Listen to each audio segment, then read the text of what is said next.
Hello friends, welcome to your channel present affair. आज हम जिस बुक की बात करने जा रहे हैं उस बुक का नाम है द बेट। पतझड़ की एक काली रात थी। ओल्ड बैंकर अपनी स्टडी के एक कोने से दूसरे कोने तक बेसब्री से चक्कर काट रहा था। उसके माइंड में उस पार्टी की यादें घूम रही थी जो उसने आज से 15 साल पहले दी थी। उस पार्टी में एक से बढ़कर एक क्लेवर लोग आए थे और बड़ी इंटरेस्टिंग सी बात हो रही थी। और टॉपिक के अलावा कैपिटल पनिशमेंट पर भी डिस्कशन चल रहा था। गेस्ट में कुछ स्कॉलर्स और जर्नलिस्ट भी शामिल थे। पार्टी में मौजूद ज्यादातर लोगों ने कैपिटल पनिशमेंट को डिसअप्रूव भी किया था, क्योंकि सारे लोगों को लगता था कि कैपिटल पनिशमेंट सजा देने का एक बेहद आउटडेटेड तरीका है जो कि क्रिश्चियन स्टेट में अनफिट और इमोरल है। कुछ लोगों का तो ये भी मानना था कि पूरी दुनिया में कैपिटल पनिशमेंट को लाइफ इम्प्रिजमेंट से रिप्लेस कर दिया जाए। मैं आपकी बात से एग्री नहीं करता, होस्ट ने कहा। मेरे हिसाब से ना तो कैपिटल पनिशमेंट और ना ही लाइफ इम्प्रिजमेंट, बल्कि अगर कोई जज करे और खुद की एक्सपीरियंस से मेरा ये ओपिनियन है कि कैपिटल पनिशमेंट लाइफ इम्प्रिजमेंट से ज्यादा मोरल और ह्यूमन तरीका है। तो ज्यादा ह्यूमन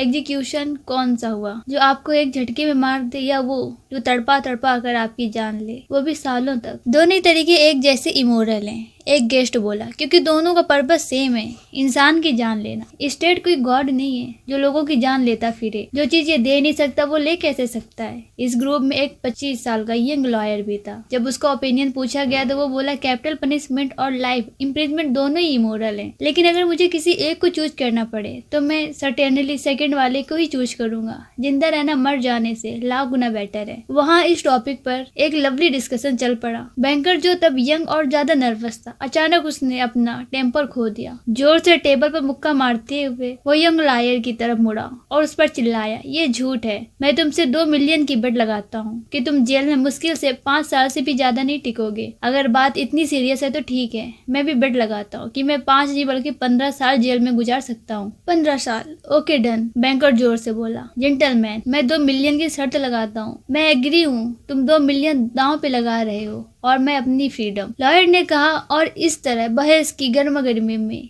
बिना सर पैर की बेट लग गई। वो बिगड़ा और बदमिजाज बैंकर, जिसके पास उस टाइम कई मिलियन डॉलर थे, बड़ी खुशी से बैठ गया और सफर के टाइम वो लॉयर से मजाक में बोला, इससे पहले कि देर हो जाए होश में आ जाओ यंग मैन। 2 मिलियन डॉलर मेरे लिए कुछ भी नहीं है। तुम्हारी लाइफ के 3-4 बेस्ट ईयर बर्बाद हो जाएंगे। हाँ, मैं 3-4 साल ही बोल रहा हूँ, क्योंकि उससे ज्यादा तो तुम टिक भी नहीं पाओगे। और ये भी मत भूलो, दुखी आदमी की वॉलंटरी एनफोर्स्ड इम्प्रिजमेंट से कहीं ज्यादा भारी होती है। तुम कभी भी खुद को जेल में आजाद नहीं कर सकते। ये आइडिया ही तुम्हारी सारी लाइफ बर्बाद कर देगा। मुझे तो तुम पर तरस आता है। और आज फिर से वही पुरानी यादें ताजा हो गई थी। अपने स्टडी रूम के एक कोने से दूसरे कोने तक चक्कर काटते हुए उस बैंकर को सारी बातें याद आने लगी और उसने खुद से पूछा, क्यों मैंने ये बेट लगाई, इससे मुझे क्या मिला? उस बेचारे लॉयर ने अपनी लाइफ में 15 साल खो दिए और मैंने 2 मिलियन डॉलर। क्या इससे भी प्रूव हो सकेगा कि कैपिटल पनिशमेंट लाइफ इम्प्रिजमेंट से बेटर है या बुरी है? नहीं, कभी भी नहीं। ये सब एक बकवास है। मेरे जैसे अमीर आदमी के लिए बस ये टाइम पास था और उस लॉयर को पैसा का लालच, बस और कुछ नहीं। तो दोस्तों, ये थी द बेट की चैप्टर 1 की समरी। तो अगर ये वीडियो अच्छा लगा हो तो प्लीज वीडियो को लाइक करिएगा। एंड सेकंड पार्ट की समरी सेकंड वीडियो में आएगी। So thanks for watching.